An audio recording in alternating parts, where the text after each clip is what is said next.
몰라서 쉽고 책임이 적기 때문에 쉽다. 그러나 담임 목회자가 되는 순간이 엄청나게 말 조심해야 되고 행동 조심해야 되고 무거워지는 거예요. 누가 시험 들까봐 겁나고 이런 것이 그 담임의 마음이에요. 특히 담임이 제일 많이 하는 게 이제 설교잖아요. 설교 딱 시험 듣는 경우가 굉장히 많아요, 여러분.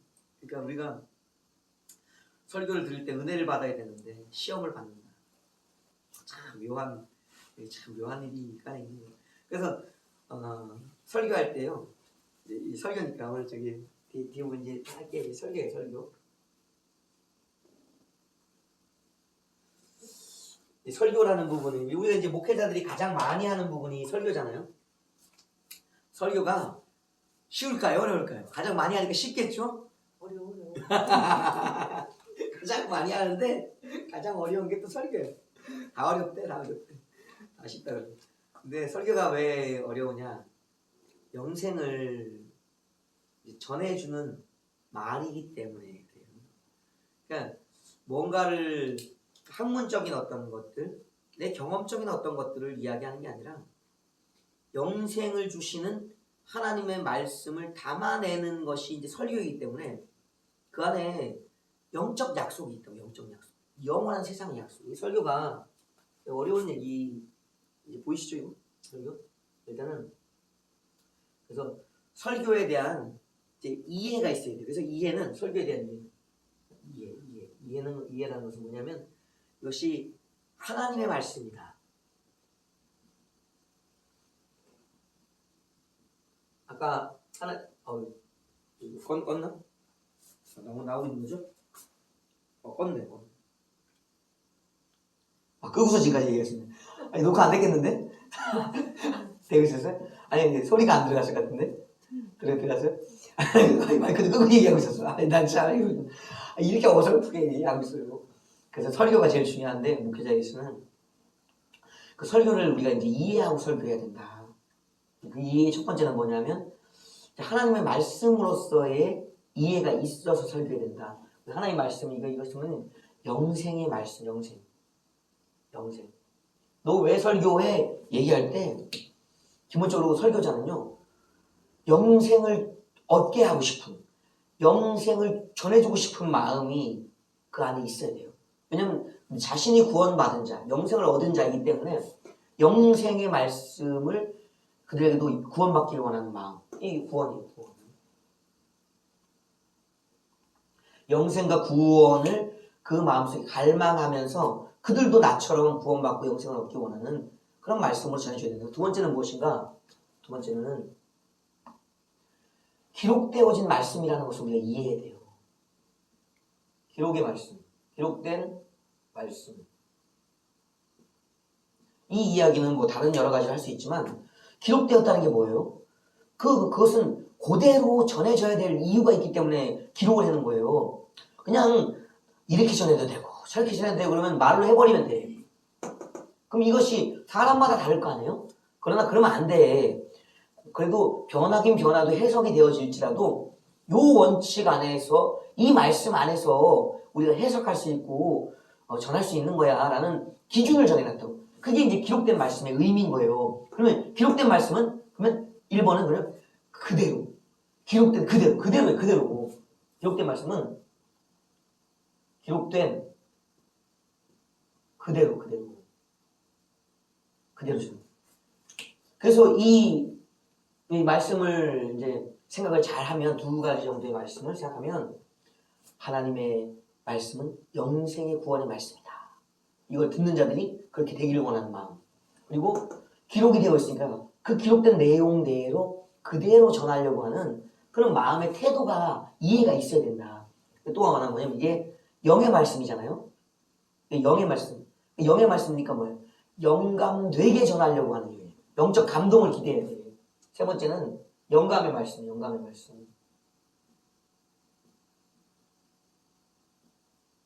영감의 말씀이라는 것은 뭐냐면 성령의 감동을 따르는 말씀이어야 되는 거예요. 성령의 감동. 모든 말씀이 하나님의 감동으로 되어진 것이라고 했잖아. 그 모든 말씀이 하나님의 영감으로 되어졌다는 성경이. 그러니까 하나님의 영감으로 기록되었기 때문에 이것은 뭐냐면 하나님의 영감으로 풀어서 말해야 되는 거예요. 성령의 감동 없이 전하면요, 그거는 그냥 기록된 것을 전할 뿐이에요. 이것은 영생의 말씀이기 때문에 이 세 가지가 이제 묻어져 있어야 된다. 이해를 항시 하셔야 돼요. 설교자의 이해는 하나님의 말씀, 영생과 구원을 주시는 말씀으로 기록된 말씀, 기록된 그대로 전하려고 하는 말씀의 원칙을 따라서 영감의 말씀, 성령의 감동을 의지해야만 한다라는 것이 기본적인 이해다.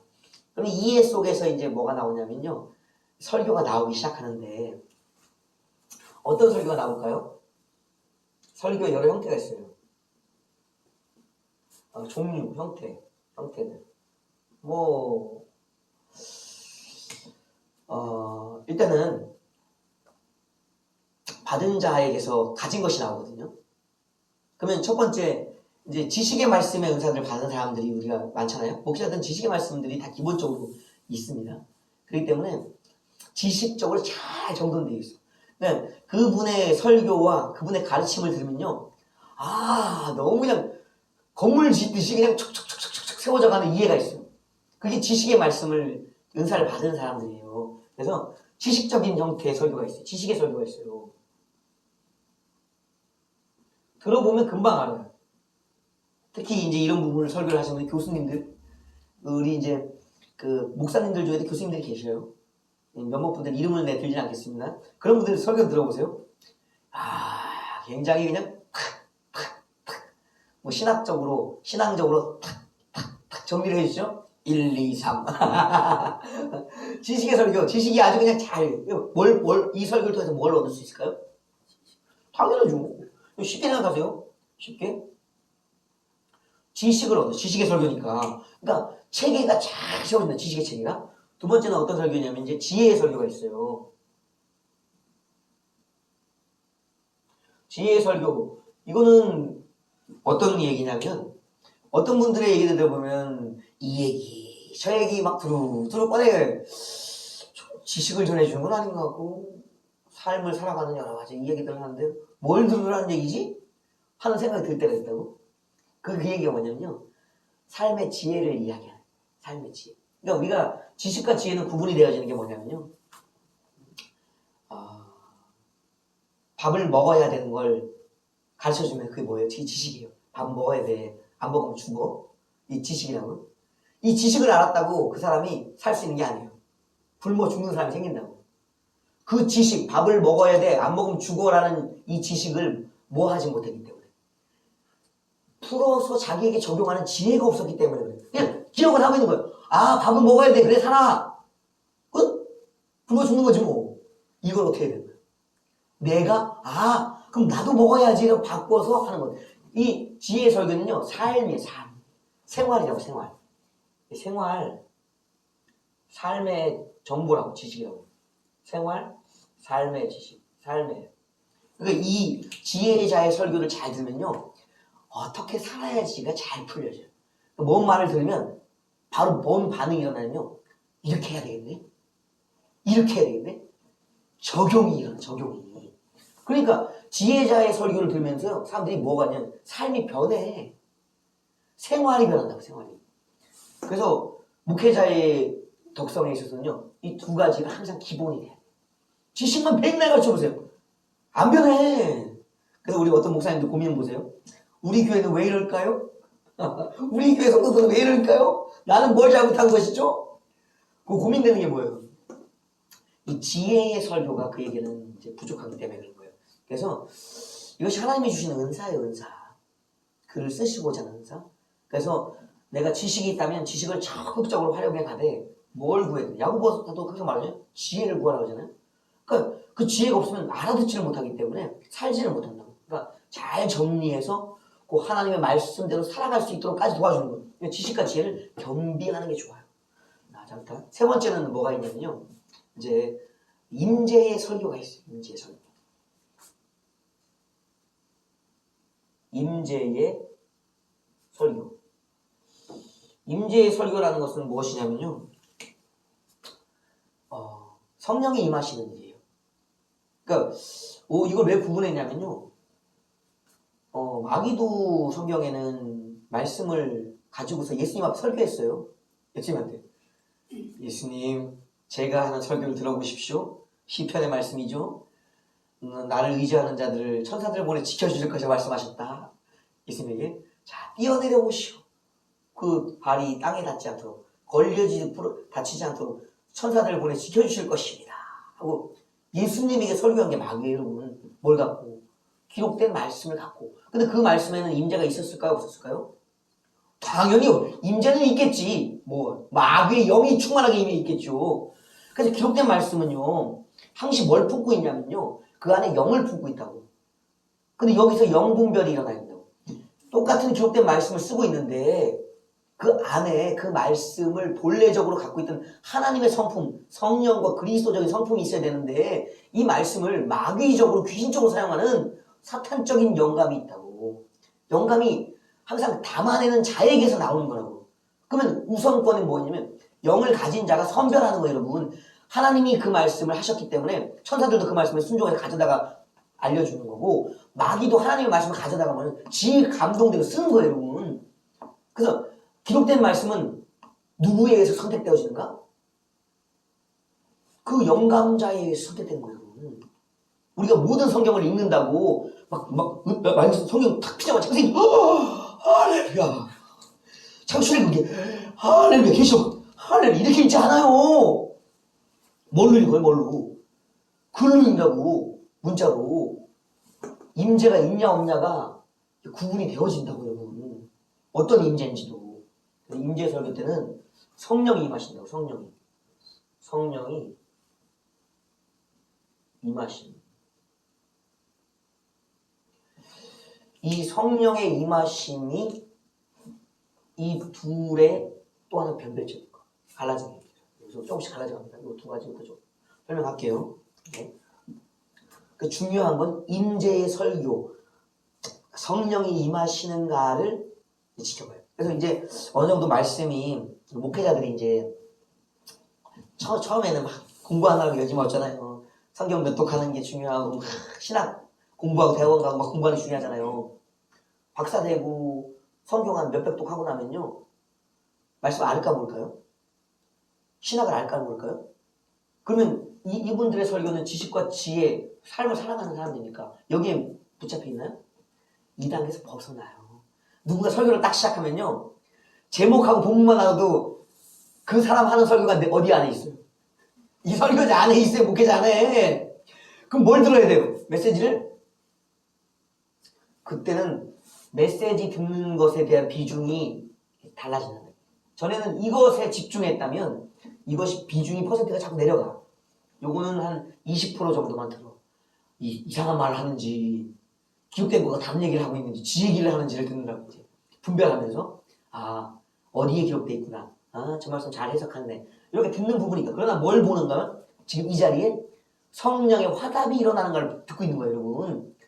아, 성령이 화답해 주시네. 당신 하나님의 인정을 받고 있는 종이군요. 당신의 설교를 하나님이 기뻐해 주시는군요. 성령을 통하여 그 전하는 자를 분별한다고. 전하는 자의 내용을 분별한다고. 누가 좋아하시는지를, 하나님이 인정하시고 좋아하시는지를 분별하고 있다고.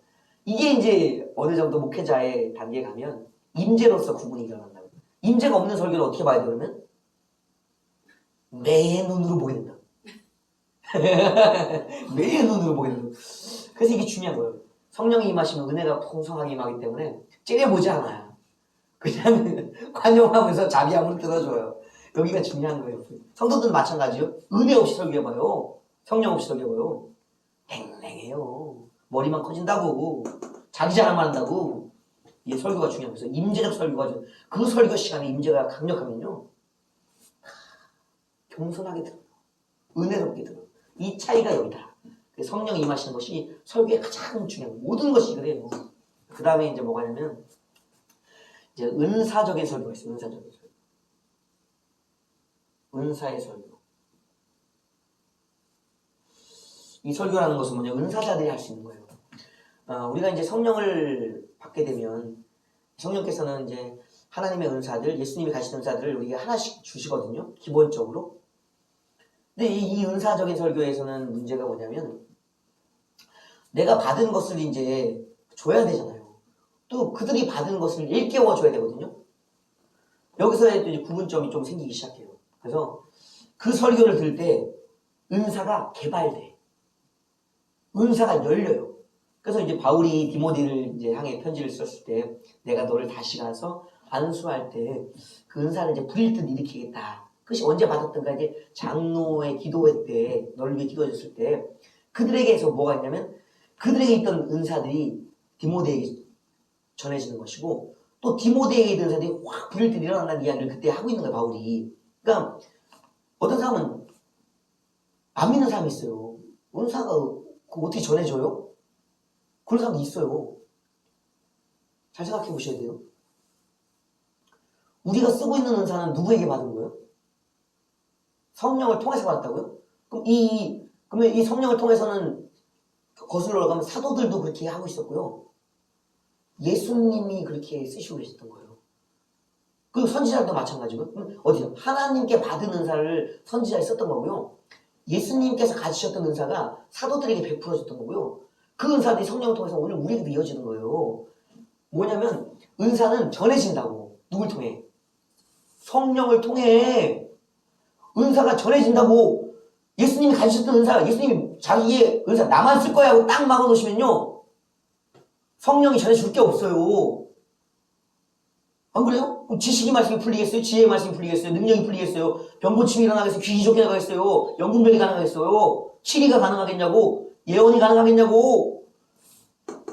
하나님이 가신 은사를 하나님을 뭐라고 부르냐면요 은사의 아버지라고 부른다고요. 모든 은사를 주시는 분으로 부른다고. 빛들의 아버지라고. 빛의 은사, 그 모든 우리가 쓰는 은사는 아버지께로부터구나. 아들께로부터 온다고. 누굴 통하여? 성령을 통하여 모든 자들에게 전해진다고. 그러니까 우리 성령의 사람들이 가진 은사들은 이제 2단계가 가면 자기만 쓰는 사람이 있는가 하면 남에게 나누어 주는 사람이 이제 생기기 시작합니다. 하여튼 그 부분은 좀 이따 얘기할게요. 은사가 있다. 은사가 뭐냐? 성령께서 우리에게 주신 예수 그리스도와 하나님 아버지가 가지셨던 그 은사들을 우리에게 주셔서 우리가 그것을 지혜의 은사도 쓰고 믿음의 은사도 쓰고 여러 가지 은사들을 쓰는 병고침도 마찬가지입니다. 그래서 여기서는 이제 은사가 일어나는 은사의 사용. 은사가 써져요. 그래서 예언하는 분들 막 그 목회자들이 있는 곳에 가보세요. 그 성도들 대부분이 이제 뭘 경험하냐면요. 예언의 은사를. 방언하는 목사님들에게 이 설교를 듣고 가르침을 받아보세요. 뭐가 열려요? 방언이 열리는 거예요. 병 고치는 목사님의 은사 있는 교회 가면 병 고치는 은사들이 그들이 열려져요. 이게 왜 그러냐? 은사가 흐르고 개발되기 때문에. 안 되는 분도 있죠. 그거 왜 안 되냐면 그것이 이제 흘려보낼 수 있는 자냐 자기만 쓸 수 있는 자의 차이가 이제 여기 있는 은사 사용에 두고. 그러니까 이게 여기부터 또 구별되는 게 뭐냐면 이제 전수자예요. 전수자. 여기서부터 구별돼요. 여기가 한 층에 구별되고 여기 또 구별돼요. 기도 많이 하고 믿음이 있다면요 성령의 임재까지는 대부분 될 거예요. 좀 은사도 되겠죠. 근데 은사 여기 사용에 있어서 전수가 되냐 전수. X 전수 동그라미. 그러니까 자신이 가진 은사들을 나누어 줄 수 있는 사람인가 아닌가가 여기서 구분되는 거예요. 어떤 교회 가니까 목사님이 그냥 권능이 은사가 어마어마해요. 유명한 분들 있죠?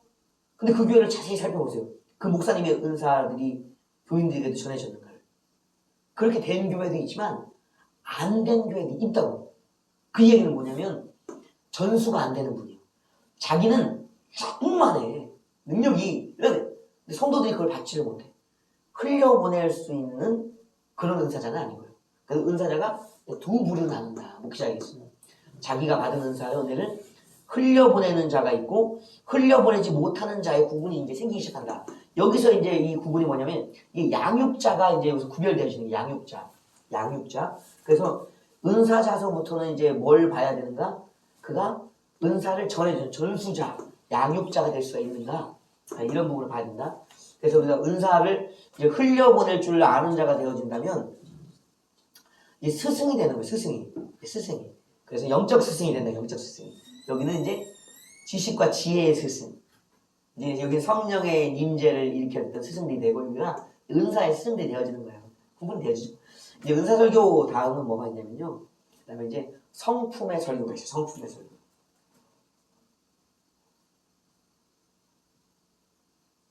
성품의 설교. 이 설교는 뭐냐면요. 목회자들이 이제 이렇게 모든 것들 가지고 살잖아요. 목회자들도 사람이잖아요. 그러면 사람의 삶의 질이 있다고. 질이. 진짜 그냥 목회를 영혼구원을 위해서 힘을 다해 살아가며 본이 되고자 하는 열망이 있고 살랑살랑 여행 다니면서 맛있는 거 먹으러 다니면서 그냥 그렇게 목회하는 사람들이 있다. 그러면 목회자의 삶이 뭐가 되냐면요. 그들 안에 녹아져 와요. 그들의 메시지 안에 녹아져 온다고. 그러니까 누군가 얘기를 딱 듣잖아요. 설교 들으면 가슴이 참 아려와. 그리고 태도가 딱 잡혀. 막 그냥 난 삐뚤어질 테야. 막 이러고 있던 사람도 정신이 딱 들어서 이렇게 살아도 될까? 아니. 한 번 사는 인생 잘 살자. 주님을 위해 살자. 믿음이 믿어지고 그래도 내가 왜 싸웠지? 아유 내가 사랑해야 되는데 참 안타깝다. 내가 가족을 돌아가면 내가 사랑해 주리라. 이런 마음이 그러니까 그리고 인내의 마음이 고난 속에서도 아유 자살할 생각이 가득했는데 들어와 설교 듣다 보니까 내가 왜 죽어? 살아야지. 그 사람에게 그 사람이 살아온 인생의 모든 것들이 성품적으로 녹아져오는 그 성품의 설교가 있다. 그럼 그 성품의 설교를 통해서 뭘 얻을까요? 성품을 받는 성품이 전인다. 성품이라는 것은 여기서 말하는 것은 인격, 의지, 감정, 희락의 그리고 깊은 이게 뭐 인내의 아픔을 속에 참아냈던 모든 것들이 그 사람의 성품의 설교 속에 녹아 있는 거예요. 그래서 그걸 보고 있으면 진짜 진실되게 사는 사람이구나. 인정이 되는 거예요. 이 성품의 설교 이제 다음 설교들이 뭔 설교가 있을까 좀 생각을 해보니까 뭐 또 다른 것도 만들 수 있지만 이 영계에 대한 설교, 이 표현을 저도 이 부분을 이름을 잘 못 붙이겠더라고요. 그래서 하여튼간에 제 나름대로 생각을 해봤어요. 이제 그 뭐냐면 이게 영계의 설교라고 할까? 영계의 설교? 영적 설교는 이게 다 영적 설교인데 특별히 그 부분을 이제 표현을 하려고 하니까 더 깊은 영적 설교, 그러니까 영계를 여는 설교. 이렇게 붙여볼게요. 영계를 여는 설교. 이 설교를 설명하면 그런 거예요. 우리가 입신이라는 얘기를 들어보셨죠? 천국을 갔다 오고 지옥을 보고 오는 분들 많지는 않아요. 사실은 우리가 뭐 바울 같은가 베드로 같은가 요한 같은가요. 우리는 한적 부족하다고요. 근데 이제 목회자들 중에 성도들 중에도 많이 있습니다만 목회자들 중에 뭐가 있냐면 영계를 갈 수 있도록 도와주는 자들이 있어요. 하나님이 올라오라고 해야지만 올라갈 수 있는 부분이 영계잖아요. 영적 세계잖아요. 근데 그 부분을 갈 수 있도록 도와주는 자가 있다고. 그 얘기는 뭐냐면요. 그분들이 영적 세계를 갔다 와본 분들이요. 목회자는 자기가 경험한 거 가진 것밖에는 줄 수 없다고.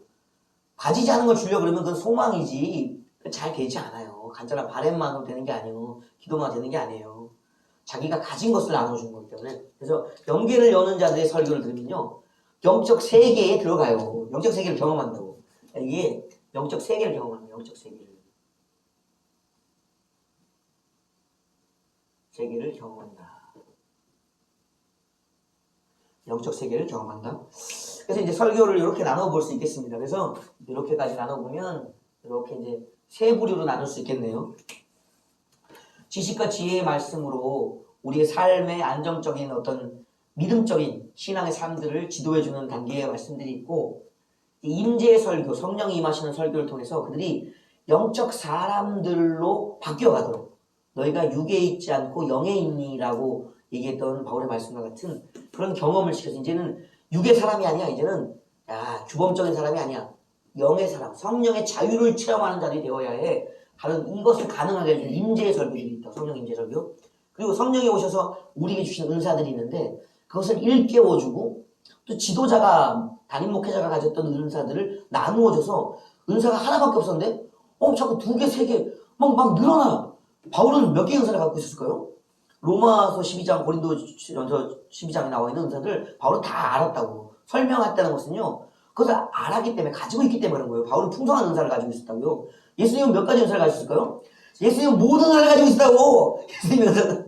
그러니까 나눠줄 수 있는 거지. 그 은사적인 설명이 있다. 이게 지도자가 중요한 거예요. 그래서 우리가 지도자들이 기도 많이 해야 돼요. 은사를 많이 받아야 주지. 하나밖에 모르면 안 돼. 많이 알아야지. 그 중에 10개를 가져야지 그 중에 2-3개라도 받아 누릴 게 있잖아요. 하나밖에 없으면 하나밖에 줄 게 없다고. 이 부분이니까. 그래서 내가 영적 사람들을, 영적 지도자, 은사자들을 키우는 자인지 아닌지가 여기서부터 구분돼야 돼요. 여기서부터가 이제 뭐냐면 이제 여기가 이제 육적, 신앙의 육적. 이 신앙의 단계에서 육적인 영역. 여기서부터가 이제 영적이라고 부르는 영적 설교. 영적. 여기서부터가 양육의 설교, 양육. 양육의 문제가 여기서 들어가요. 양육. 신앙의 육적 양육, 지도, 영적 변화의 지도, 그리고 드디어 이 사람들을 사역자답게 키워가는 영역. 이게 성도들의 영역이잖아요. 여기서부터 양육은 사역의 양, 사역자예요. 그래서 담임 목회자급이 됐다라고 얘기한 정도면요. 은사를 가지고 쓰는 자들이에요. 그리고 인생을 진짜 하나님의 성품대로 따라 살아가는 사람들이고 영계를 경험한 자들이어야 한다. 그렇죠? 그러니까 이런 단계 오면 천사를 부인하겠어요? 마귀를 부인하겠어요? 천국을 부인하겠어요? 지옥을 부인하겠어요? 다 인정하는 거예요. 영적 세계 자체를 인정한다고. 이걸 부인한다 그러면 이 경험이 없는 거예요. 그래서 구분하셔야 돼요. 그래서 누군가의 설교를 들을 때 지식의 말씀인지 지혜의 말씀인지 임재의 말씀인지 은사의 말씀인지 또 은사 중에 흐르는 은사가 있는지 자기만 갖고 있는 은사인지 또 성품의 말씀이 은혜인지 또 연계를 여는 말씀이신지 이렇게 구분해 볼 수가 있다. 그래서 이제 어느 단계의 설교인지는 이게 뭐 이렇게 자라간다라는 꼭 그런 것만이 아니에요. 복합적일 수 있는 거예요. 지식이 있고 지혜도 있고 더구나 은사까지 있고 연계가 열린 사람도 복합적인 사람이 있고 아니면 지식만 있는 사람도 있고 아니면 뭐 은사만 쓰는 사람이 있고 다양하다. 그러니까 복합적일 수 있다. 그래서 뭘 해야 되는가? 목회자가 설교자가 자기 개발을 해야 되는 거예요. 자기 개발을. 아시죠? 그런 부분인데 설교의 형태가 있다. 설교의 형태가 이렇게 있다는 것. 뭐 이렇게 하면 되겠네. 뭘 하려고 그랬지? 다시 그랬네. 잠깐만. 그게 이해 설교 형태. 그래 주님 지혜를 주십시오. 설교의 형태가 이렇게 있으니까 까먹었다. 종류? 설교의 이런 형태이지 종류. 그래서 이제 우리가 이제 설교의 이런 형태들이 있는데 이제 또 설교의 또 다른 이제 학교에서 배우는 학문적인 분류가 있죠. 구분이 있죠. 세 번째. 그러면 우리가 이런 은사들과 이 은혜들을 나누려면 어떠한 이제 설교 형태니까 방법인가요? 방법이라고 해야 되나? 설교의 방법? 설교의 표현? 설교의 방법이라고 할까요? 설교의 방법들이 있다고요? 우리가 그냥 이것을 그냥 막 하지 않아요. 틀이 있다고, 틀. 그래서 어떤 사람들은 주제 설교나 대지 설교, 본문 설교라고 얘기하는 부분 있죠. 또 강해 설교 이런 것들 얘기하잖아요. 그런 것들이 이제 이 방법이라고요. 근데 이제 그런 방법을 하기 전에 제일 좋은 게 있어요. 제일 좋은 게 뭐냐면 봉독. 일단은 첫 번째는 봉독. 봉독이라고 얘기하는 것은 성경을 그냥 읽는 거예요. 읽는데 여기서 이제 이 봉독은 좀 한정적인 의미죠. 설교하려는 본문에 한정시켜서 읽는 거. 그래서 우리가 어떤 사람은 성경 봉독을 쉽게 생각하는 사람이 있어요. 성경 봉독 쉬운 게 아니에요, 여러분. 그는 제사장과 선지자의 목, 왕의 몫이라고. 그 삼직을 가진 게 설교자예요. 설교는 삼직을 가진 자가 하는 거예요. 삼직을 가진 자. 삼직의 수행자. 이거 알고 있죠? 왕 제사장, 그죠? 왕 제사장, 선지자. 이렇게 삼직을 가진 자가 하나님을 대리해서 하는 것이에요. 대리. 그러니까 이게 대리대원. 그래서 좀 이따 쓸게요. 기억나게 해주실 좀 있습니다. 자, 그래서 일단 봉독을 했는데 설교하려는 본문을 읽어야 되거든요. 그러면 설교와 본문이 같을까요, 다를까요? 같죠. 다만 설교는 설명이기 때문에 좀 많겠죠. 그러나 봉독은 어때요? 기록된 그대로. 이게 중요한 거예요. 봉독의 의미는요, 기록된 그대로. 가장 성경적인 설교. 이게 이 사람들이 관가하는 거지만 이게 제일 중요한 거예요. 가장 성경적인 설교를 읽고 그것을 회중이 들음으로 무엇을 감을 잡냐면요. 아, 이 말씀이 오늘 설교되겠구나 라는 가이드라인을 딱 잡는다고. 근데 그러고 이제 딱 듣고 있지. 그러면 그 말씀은 다른 얘기 자꾸 해. 콩나물 얘기하고 주식 얘기하고 사상 얘기하고. 봉독이 가이드라인이야. 기록된 그대로. 가장 중요한 방법이에요. 두 번째는 뭐냐면 이제 이것을 짧게만 읽다 보면요, 편협해져. 반찬이 몇 가지여야지 우리 밥을 맛있게 먹을 수 있을까요? 많을수록 좋으나 너무 많으면 밥 먹다가 시간 보내니까 못 먹잖아요. 그러나 적어도 일식, 삼찬 뭐 이렇게 나오잖아요. 그 정도? 세 가지 반찬이 있으면 좀 균형 있게 먹는다고요? 그럼 맨날 그 말씀만 읽고 있어. 성경이 얼마나 방대한데. 요 다음 설교를 하기 위해서 성도들에게 시켜야 되는 전제작업이 있다고요. 봉독이 가능하게 하기 위해서 그 말씀 자체를 탁 띄워 올리기 위해서 통독을 먼저 해놔야 돼요. 통독을 시켜야 돼. 일단은 두 번째는 뭐냐면 통독. 통독은 뭔지 아시죠? 성경 전체를 이것도 기록된 그대로 읽어나가는 거예요. 처음부터 끝까지. 이것이 잘 되는 사람이 봉독을 잘하는 거예요. 안타까운 얘기들이 많이 있어요. 설교자가 설교다에 딱 썼어. 그럼 먼저 뭘 하겠어요? 봉독을 하겠죠? 근데 티가 여기서 팍 나. 그 사람이 성경을 진짜 제대로 많이 읽었는지 통독을 했는지를 표현해. 이러고 있어. 아브라함아, 너의 본토 아비 집을 떠나서 가라. 이러고 있어. 설교가 제대로 될까요? 통독을 안 했다는 증거예요. 성경을 안 읽었다는 증거예요. 그래, 봉독이 안 되지. 있는 그대로는 읽을 수 있어야 되는데, 이 첫 설교가 안 돼. 첫 설교. 봉독은 첫 설교라고. 통독에서 비로소 단련되어서 나오는 봉독. 읽을 때 뭐예요? 말씀이 그냥 살아있고 떠는 거지 막 가슴을 휘두르고 통독 끝나면 다 어떻게 해, 사람들이 은혜 받아갖고 할렐루야 하고 집으로 간다고. 잘 읽으면. 근데 그게 안 되기 때문에 뭐가 시작돼요? 이제 설교가 시작되는 거예요. 설교가 이때부터가 설교다. 그래서 설교가 이제 비로소 여기가 설교야. 있는 그대로 하는 것에서 끝낼 수 있으면 참 좋은데, 이게 잘 됐던 게 에스라 때. 에스라가 이제 돌아와서 단에 서서 레위인들과 함께 서서 하나님 말씀 율법을 읽잖아요. 그러니까 성도들이 다 어디 비가 오는데 시간도 꽤 오랜 시간이에요. 아침부터 오후 늦게까지니까 비도 오고 날씨도 안 좋잖아요. 근데 다 어떻게 들어요? 서서 들어. 서서. 왜? 누구의 말이니까? 하나님의 말씀이기 때문에 내가 다 앉아서 이렇게 듣는 게 아니에요.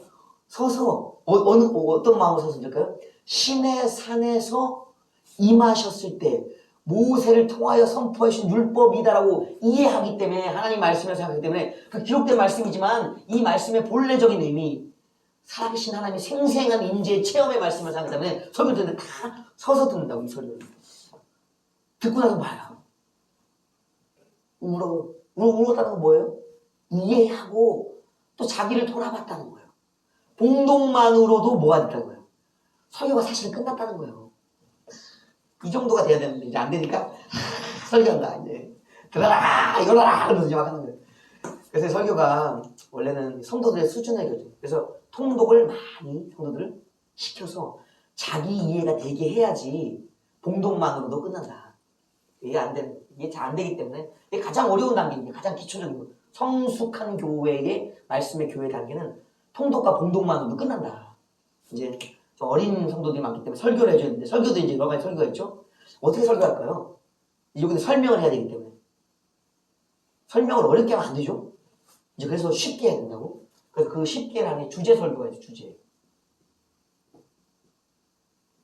주제 설교는 뭐예요? 하나의 중심. 믿음으로 살아가자라는 주제를 딱 정했어. 본문. 믿음, 삶. 그러니까 하나를 묶어보자. 그럼 그걸 가지고 막 성경 곳곳에서 막 가져다가 서론, 본론, 결론으로 만들어낸 것이 이제 주제를 향하고 하는 설교예요. 그러니까 이 주제 설교의 특징은 뭐가 있을까요? 메시지가 강력하죠. 그 단어나 문장을 가지고 집중적으로 이제 설명하는 거기 때문에. 또 무슨 설교가 있을까요? 이제 본문 설교인지 사실 제가 많이 하는 설교 중에 하나예요. 성경의 어떤 특정 본문을 정해놓고 그 본문 안에 있는 내용을 설명하는 거. 그러면 이 설교의 장점은 뭐가 있을까요? 그래도 성경의 곳곳을 읽어보면서 같이 해석해 볼 수 있는 그 시간들이 계속 되어지는 거예요. 그러니까 매주 하는 짧은 의미의 봉독이자 통독인 거예요.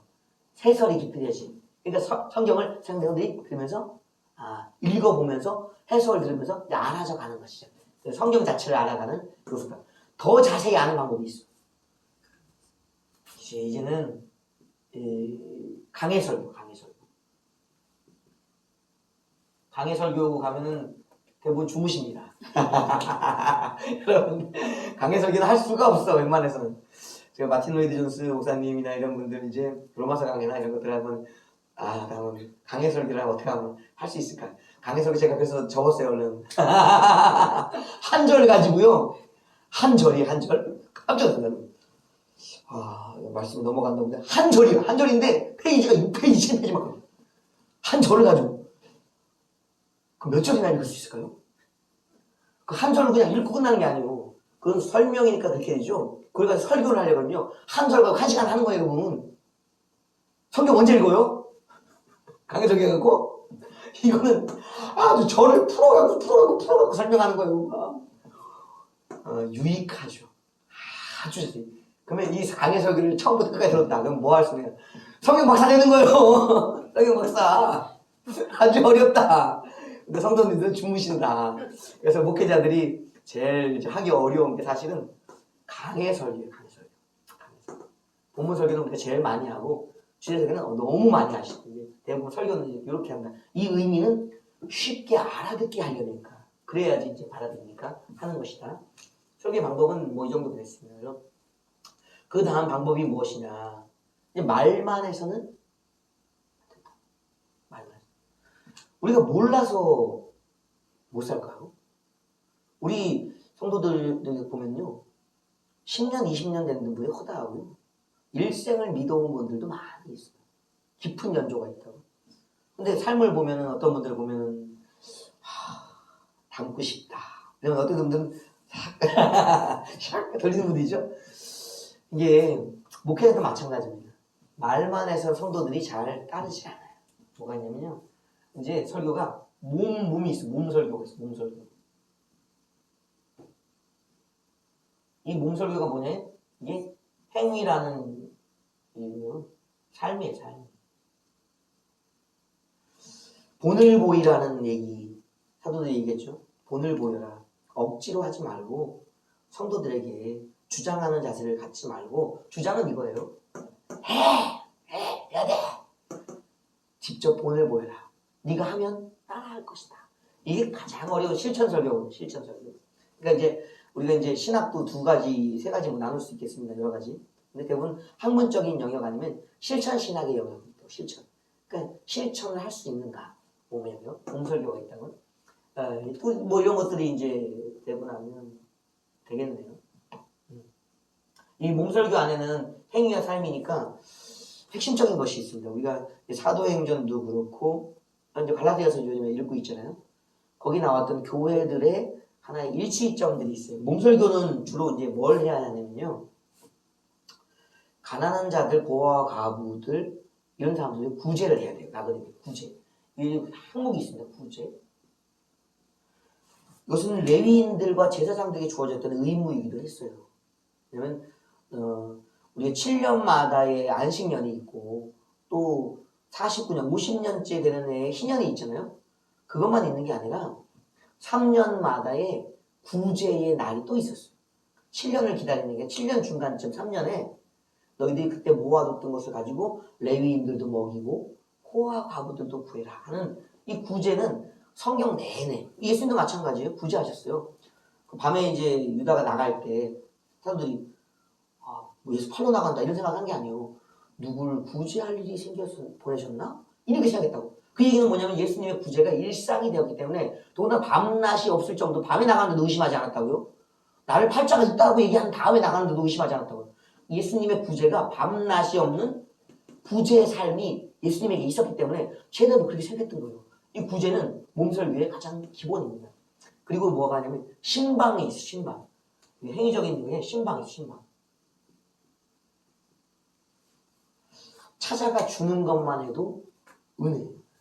우리가 등불을 말 아래 두지 않는다. 이렇게 그릇 안에 대박 아래 가려두지 않는다거든요. 높은 데 둔다고 얘기했거든요. 그 빛 자체가 가지고 있는 힘이 있는 거예요. 빛이 그게 빛나요. 빛은 그 자체만으로도 어둠을 밝혀진단 말이에요. 우리는 세상에 비치기 때문에 목회자들은 세상에 비치기 때문에 우리가 가 있기만 해도 뭐가 냐 어둠이 물러간다고. 그 마음 평안해진다고. 어머 목사님 우리 집에 오시니까 복이 불러 들어온 것 같아요. 환해지네요. 뭐 이러지. 어둠이 아니요. 어둠을 밝히는 빛이 우리의 몸을 통해 일어나는 가기만 해도 일어나는 일.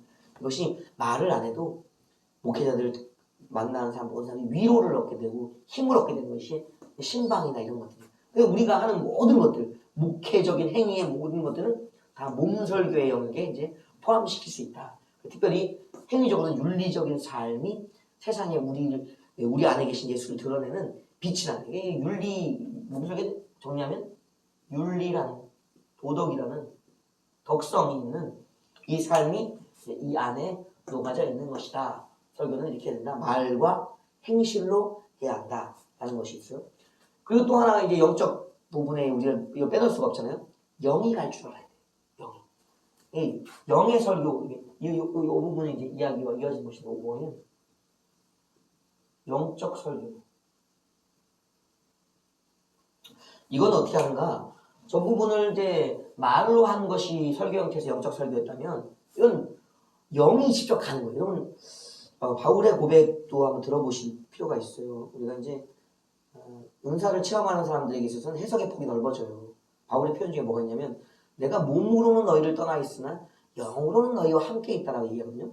그 이야기를 여러 가지로 해석할 수 있는데 너희 안에도 성령이 계시고 나의 안에도 성령이 계시고 너희 안에도 그리스도가 계시고 나 안에도 계시니까 하나님 안에서 우리는 먼 거리를 떠나 있어도 늘 한 분 안에 교제가 있다라는 의미도 될 수 있고 바울의 영이 그들에게 가서 그들의 교회의 상태들을 심령들을 점검해 보는 의미도 될 수 있는 거예요. 그 얘기가 어디서 나와요? 에스겔에 나오죠. 에스겔은 어디 끌려가 있어요? 바벨론에 포로로 끌려가 있단 말이에요. 그러면 예루살렘과 거리가 멀리 떨어져 있잖아요. 근데 성령께서 그를 번쩍 들어서 어디로 옮기셔요? 영으로서 어디가 있는 거예요? 예루살렘에 가 있는 거예요. 몸은 바벨론에 있는데 영은 예루살렘에 가 있는 거예요. 그 바울의 이야기가 그렇다고요. 어디 뭘 하고 있는 거 예배 드리는 거 보고 있고 그때 심령이 하는 짓들을 보고 있는 거예요. 영적 설교. 이 설교는 뭐냐? 영으로 가서 하는 거예요. 그러면 그 에스겔에 그게 자세히 설명되어 있어요, 여러분. 그것이 이제 바울에게도 그런 일이 있었던 거예요. 그러니까 데리고 가셔서 그들의 실상을 보여주면서 뭐래요? 보아라, 인자야. 이들이 지금 이 가증한 일을 내 앞에서 행하니 이 성읍이 보존받겠느냐. 이 성읍에서 부르짖는 자가 없으니까 다 진멸하겠다고 얘기하잖아요. 그런 것들. 그럼 가고 뭐라 했냐? 에스겔이 뭐라 했냐? 주님, 그래도 기도한다고, 중보한다고. 중보가 여기서 중보가 있는 거예요. 여기서. 그들의 실상을 영으로 보고 체험하면서 하나님 앞에 그 자리에서 부르짖는 그 자리에서. 이게 영적 중보예요. 그 나라의 그 도시에 그 교회의 영적 신방 몸으로 가는 게 아니라 영으로 가는 몸에 가는 것은 가까워야 가잖아요. 근데 영은 먼 거리도 갈 수 있는 거 성령의 도움을 따라서 인도를 따라서 영적으로 가서 그들을 위해 그 자리에서 기도해 줄 수 있는 영적 중보가 여기 있다. 설교는 말씀을 기록된 대로 읽는 것, 그것을 설명하는, 권면하는 것, 그리고 몸으로 윤리적으로 도적으로 하는 덕의 설교, 영으로서 하는 설교들, 어둠을 물리치는 설교가 있다. 이 영적 설교의 이제 부분에 있어서는 뭐가 있냐면 이제 영적 싸움이 일어나요. 싸움, 영적 싸움, 영적 싸움이 이제 어떻게 쓸까? 영적 싸움? 어떻게 쓸까? 6번에 어떻게 쓸까요? 영적 싸움입니다. 영적 싸움의 설교. 그래서 이 설교는요, 찬송도 마찬가지입니다. 기도도 마찬가지고요. 어느 단계에 이렇게 벗어나면은 우리가 몸과 몸이 보이잖아요. 지금 뭐가 보이죠? 사람이 보이잖아요, 서로. 근데 이 보이는 것 말고요, 영안 열림이라든지 영적 감각의 열림, 영적 귀가 열린다든지 영적 호흡이 열린다든지 해서 영적인 냄새가 맡아진다. 죄는 죄악의 냄새가 나요, 여러분. 눈은 그 사람의 영적 상태, 의로움의 빛, 세마포가 보인다든지 십자가가 보인다든지 예수의 피가 보인다든지 영적으로 보여짐이 있어요. 느껴진다고. 그가 가진 기운, 죄악의 기운, 막 악랄한 살인의 기운, 사랑의 기운들이 느껴진다고. 그 마음에도 감동이 전달되고 여러 가지 영적 감각들이 이제 일어나서 동원의 육적 감각과 함께 영적 감각으로 하기 때문에 그냥 설교하는 게 아니에요. 목사님도 그러시 다니면서 그러죠? 내 설교를 하는데 설교가 들어가질 않아. 튕겨져 나와. 거부돼, 반발해. 그 마음에 불신이 벌떡 일어난다고 막 얘기하잖아요. 그게 뭐냐면 단순히 말을 하고 있는 게 아니에요.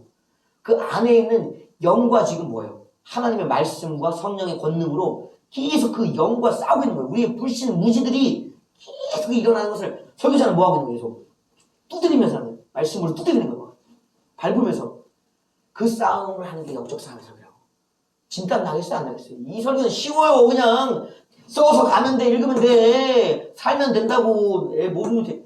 이 영적 중보의 단계에 영체가 가서 중보하고 그 안에 불신들을 바라보면서 깨트리면서 이 싸움은요 쉽지 않아요. 목회자들 보세요. 땀 삐질삐질 흘리면서 설교하죠? 이 보이지 않는 싸움이 힘든 거예요. 난 그래서 찬송을 갖다가 부르는 사람들, 땀 안 흘리고 부르는 사람들 신기해.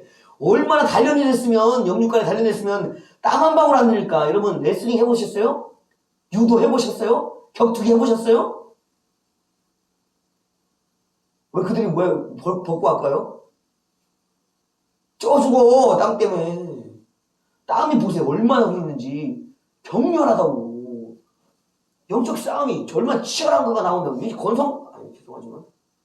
최선을 다하고 있지. 그러나 뭐가 나는 없다고 보냐면요. 영적 싸움은 없다고 나는 보여져요. 그냥 임재 정도에서의 어떤 자기 하는 정도의 어느 정도의 선에서만 안주하고 있는 걸 치열하게 싸워요. 머리끄댕이로 싸워요. 땀 안 흘나 피 흘려. 땀나.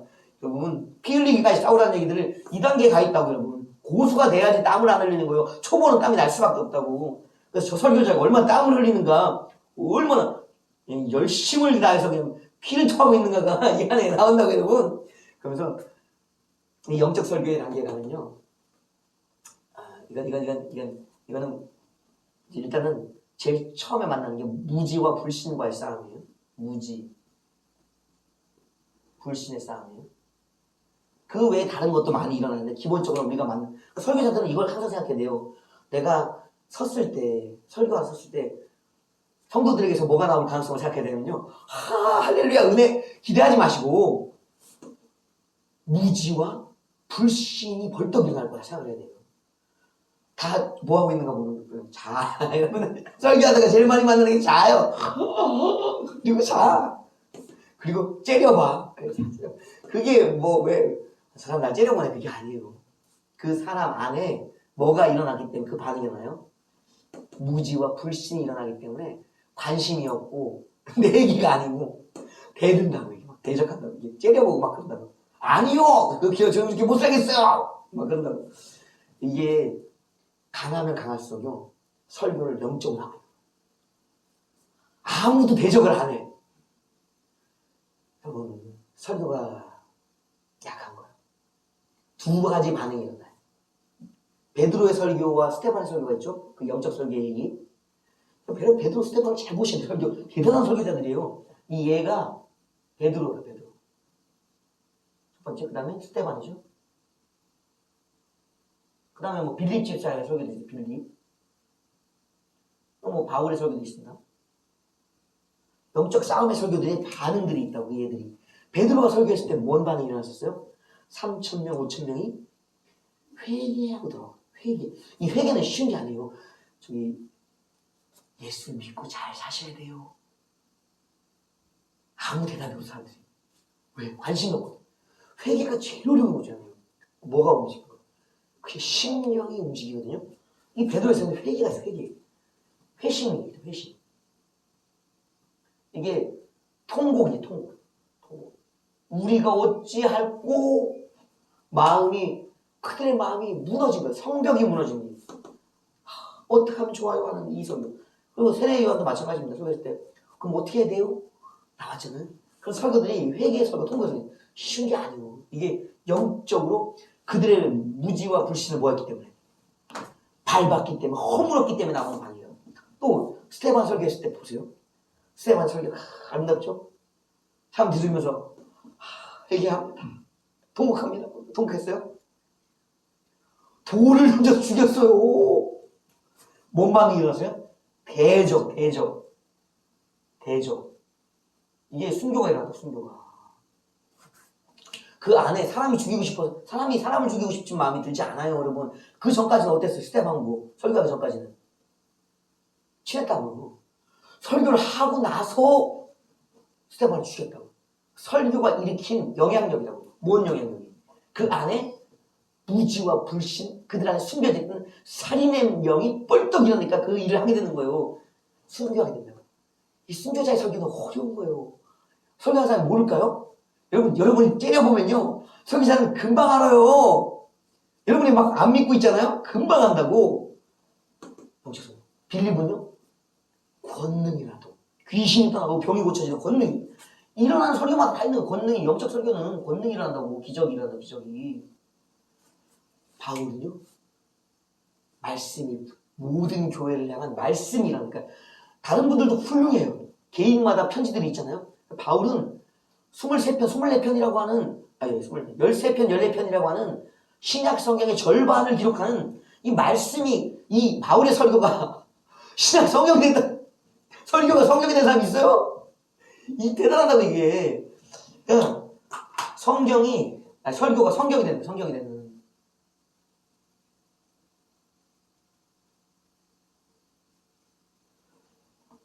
설교가 성경 말씀이 되는, 성경이 되는 놀라움이 있다.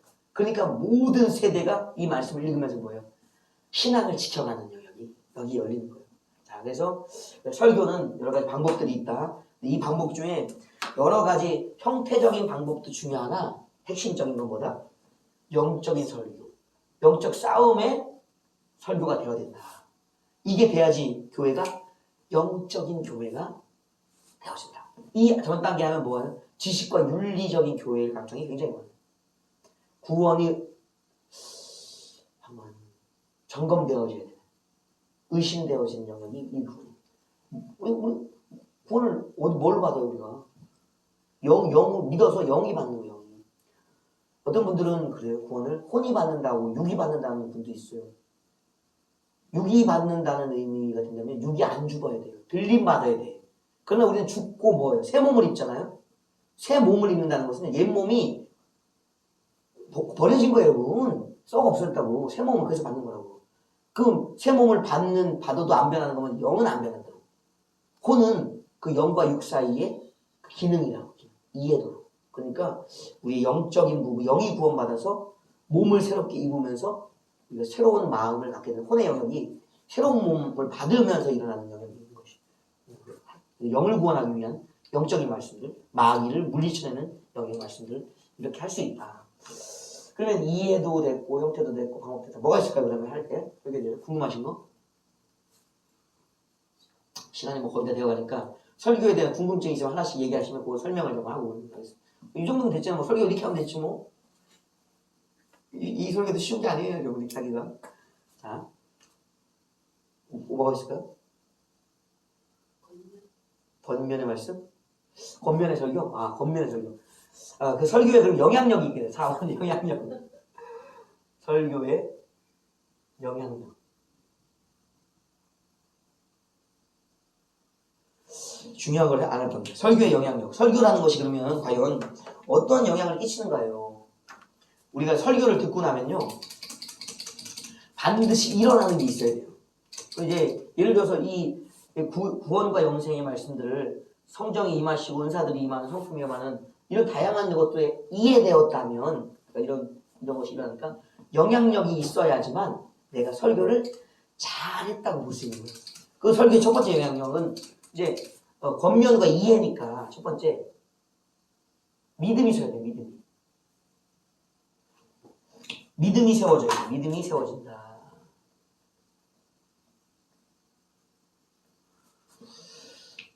우리가 그 성경의 말씀들, 특히 요한복음을 이렇게 보면요.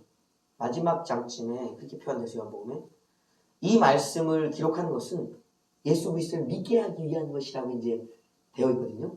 그러니까 그 복음서는요, 사실은 그 복음서의 저자들이 공동체를 향한 아주 방대한 양의 설교예요, 설교. 내가 만난 예수님, 우리 공동체가 믿기를 원하는 예수님에 대한 설교라고. 그 설교를 다 하고 나면 뭘 알 수 있대요? 예수님에 대한 믿음을 갖게 된다는 거예요. 믿음이 세워진다는 거예요. 그걸 위해서 했거든요. 그 설교를 하고 다 듣고 나간 다음에 더 나간 사람들이 이제 뭘 갖고 돼? 예수를 믿어야 돼, 예수를. 예수가 누군지를 믿어, 예수가 그리스도다. 안 보이죠? 예수가 그리스도라는 사실이 이제 믿어져야 되는 거예요. 여기가 설교가 잘 된 거예요. 나갔는데 예수가 누군지를 몰라. 대부분 요즘 문제는 이거예요. 예수가 누군지를 몰라. 설교를 들었는데. 나갈 때 애들한테도 물어보세요. 성도한테. 오늘 설교 뭐 들으셨어요? 잠깐. 나갈 때 되면 다 잊어버려. 심지어 본문도 잊어버려. 제목도 잊어버려. 그 믿음이 세워지겠어요? 이게 그걸 통해서 뭘 발견하냐. 예수가 그리스도라는 사실을 이것을 그들에게 심어주기 위해 설교를 했는데 남는 게 하나도 없는 거예요. 영향력이 없는 거예요. 영향력이. 그 뭐가 안 됐어? 이 영적으로 그의 지적으로 마음적으로 어떤 것들 영향력이 없기 때문에 믿음이 안 돼요. 믿음의 끝은 예수예요. 예수. 믿냐? 이 믿음은 뭘 믿냐? 예수 믿냐? 이걸 묻고 있는 건데 설교를 들어도 하나도 믿음이 없어. 예수가 누군지를 몰라. 냉정하게 구원이 없는 거예요. 구원을 받지 못한 거라고 받는 거예요. 예수가 누군지 모르는데 어떻게 구원을 받냐고. 모르는데 어떻게 성령을 받겠어요? 자, 믿음이 세워지느냐, 영향력. 두 번째, 그쵸, 권면 얘기하셨죠? 권면. 삶에 대한 의지가 세워져요. 의지. 두 번째는 의지가 섰다. 세워져. 이것은 변화의 의지. 내가 어떻게 해야지라는 목표가 생기는 것이에요. 목적이. 이유가 생기는 것이에요. 그러니까 이것을 세워줄 수 있어야 돼요. 자살하려고 했던 사람이 설교를 듣고 영향력을 받았다면 삶을 살아내는 전환이 있었다는 전환이. 또 우리가 이제 이혼할까 이런 생각이 들었다가도 설교 듣고 나면 뭐예요? 그래도 내가 가정을 지키겠다 하는 의지가 세워지는 목적이 생기는 목적. 목적. 이유가 생겨요. 이유. 이게 있으니까 설교를 듣고 나가는 사람들에게 뭐예요? 인생에 즐거움이 있는 거죠. 즐거움이. 그것이 세워지는 것이. 세 번째, 이게 권면이에요. 권면. 결국 이거 믿음이 세워지는 거는 선포. 이건 선포라고 하면 좋겠어요. 선포. 이건 선포예요. 들어라 모든 자들에게. 의지가 세워지는 게 이게 권면이에요. 권면. 이렇게 하도록 합시다. 라는 것. 그리고 이제 영향력이 제대로 주어졌다면 은사가 확실히 열려야 돼요. 은사가 열려야 돼요. 은사가. 세 번째는 열림. 저희 교회도 이제 많은 것이 달라진 게 뭐냐면 전에는 제가 찬송 부르고 설교할 때 어려웠어요. 찬송을 부를 때 저만 부르고 있어. 저 혼자. 회중 찬송인데 아무도 안 불러. 저만 부르고 있어. 제가 목소리 딱 내려놓잖아요? 그럼 반주의 소리만 나와. 사람들이 목소리 지금 어때요? 앞에서 찬송하는 사람이 컬럭컬럭 기침하고 막 그냥 뭐라 딴 놓쳐도 찬송이 불려져. 회중 찬송이 되고 있는 거야. 많은 발전이에요. 설교하는 사람이 믿으십니까? 이렇게 해야지만 아멘이 나와도 아멘도 그래도 안 하는 사람들이 그냥 아멘을 기대 안 해요. 그냥 막 설교를 하는 거예요. 근데도 중간중간에 아멘 아멘 하고 막 그러잖아요. 그들에게 뭐가 열리냐면요. 이제 이런 영적인 세계에 대한 체험이 열린 거예요. 그러니까 자기가 믿기 때문에 이게 이제 할 수 있게 되는 거예요. 그런 사람이 자꾸 되다 보면 뭐냐면 그 사람이 나중에 설교자가 되는 거예요. 예배자가 되는 거라고. 은사가 열린다고. 이 용기가 있어야 돼요. 은사는. 그들도 언젠간 말씀을 전하는 자, 또 성도들 키워가는 자들이 된다. 은사가 열리면 양육자가 되거든요. 성장. 그래서 하나님의 말씀은 세우려고 하는 말씀이다라고 말씀하셨잖아요. 그러니까 그들을 무너뜨리기 위한 말씀이 아니에요. 허무는 것 같으나 다시금 일어나게 하는 새로운 성장과 변화, 세움이 영안에 있다라는 것들. 이 정도면 영향력이 될까요? 됐고, 그리고 이제 영적 세계를 인정하고, 영적 세계. 천국과 지옥을 믿어요. 영적 세계를 인정해요. 믿음. 이 대부분 이거 뭐가 아니면 천국이에요. 천국, 하나님 나라, 지옥, 불못에 대한 이야기들입니다. 그래서 교회를 다니는데 천국이 있는지 없는지 안 믿어요. 지옥이 있는지 없는지 몰라요. 큰일 나는 거예요. 교회가 육적인 교회다. 영향력이 있었다면 천국과 지옥, 장소적인 영역을 믿는다. 왜냐하면 하나님은 결국 모든 세상 만물, 장소를 지으셨어요. 그러니까 사람도 지으셨지만 장소도 지으셨다고. 장소도. 그러니까 모든 것, 만물이라는 의미에 천국과 지옥이라는 장소적인 의미가 있다고요. 이것까지도 믿어야 된다. 존재도 믿어야 돼. 존재. 누구를? 천사도. 뭐도? 마귀도. 같이 동역하고 또 싸워야 될 대상에 대한 인식이 일어난다고. 존재도 믿어야 돼. 존재와 장소를 다 믿게 된다. 그것이 바로 바른 설교의 영향력, 영적 설교의 영향력이다. 뭐 시간이 이제 거의 다 되어가기 때문에 한 2분, 3분 내에 정리할 게 있으면 질문 하나만 간단히 받고 이제 마치겠습니다. 설교는 뭐 여러 가지 더 방향에 따라서는 할 말이 생길 수도 있지만 저는 질문에 따라서 답이 달라지는 사람이에요. 그렇기 때문에 질문이 없으니까 이 정도까지만 하겠지만 어떻게 준비를 해야 될까요? 준비. 5번째까지 가네. 준비. 설교 준비. 가장 우리는 시작이 과정이고 끝이에요. 우리는 시작이 예수 그리스도와 성령이었듯이 과정도 주님과의 동행이고 마지막도 주님과 영원한 사귐이 함께 사는 거예요. 우리의 시작은 뭘까요? 설교를 하려면 뭘 봐야 돼요? 성경을 읽어야 돼. 성경 읽기. 읽고 나서 뭐 해야 될까요? 기도해야 돼. 아니 이게 쉽지만 이게 어려워요. 그래서 성경 읽기와 기도. 그 다음 세 번째가요. 그렇게 살아야 돼. 삶. 읽고 기도하고 살아내면 이 영육간의 준비가 다 끝나요. 지식이 잡히고요. 그다음 영적 세계가 열리고요. 덕이 끼쳐진다. 이게 그러니까 이 삼박자는 성경 읽고 기도하고 삶 단순한데 안 하잖아요. 그러니까 우리가 이 영적 설교를 하지 못하는 거예요. 읽기를 어떻게 읽어야 되냐면요. 진짜 하나님이 내 앞에 계신 것처럼 내가 사도가 된 것처럼 내가 선지자가 된 것처럼 내가 아브라함이 된 믿음의 그 주인공의 이야기처럼 읽어야 되는 거예요. 그래야지 읽기가 제대로 된 읽기가 되는 거예요.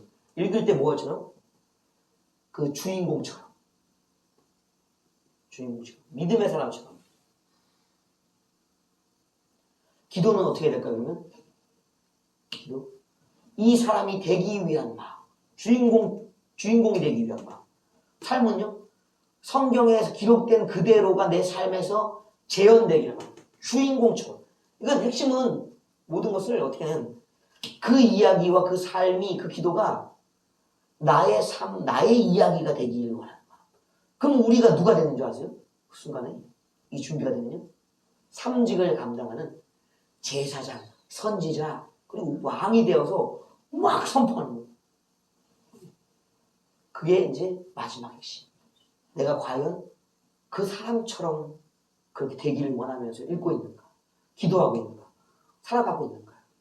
그래서 이것을 보면서 뭘 알게 되는지 아세요? 그 사람의 믿음이 보여. 보여지는 거예요. 설교를 통해서. 설교자는 자신의 믿음을 보이는 거고 듣고 있는 자는 또 자신의 믿음을 또 보이고 믿음과 믿음이 대면하는 장소, 시간이 설교 시간인 거예요. 그래서 구원 받았는지가 설교 때 구원 받은 사람이죠? 의심해봐야 되는 사람이요. 진리를 알고 있을까가 의심돼요. 아멘, 할렐루야 하고 살아가요. 그러면 그 사람에게 뭘 보여줘야 돼요? 구원이 보여지는 거예요. 영생이 보여지는 거예요. 분별점. 설교는 하나님에 대한 화답이기 때문에 분별, 구원받은 자와 구원받지 못한 자가 나누어지고 보여지는 영역이 가시적인 영역화되어지는 거 설교. 중요한 거예요, 설교는. 자, 시간 됐으니까 이제 마치겠습니다. 하여튼 힘내십시오. 네. 설교하자. 열심히 설교하자. 감사합니다. 네, 고생하셨어요.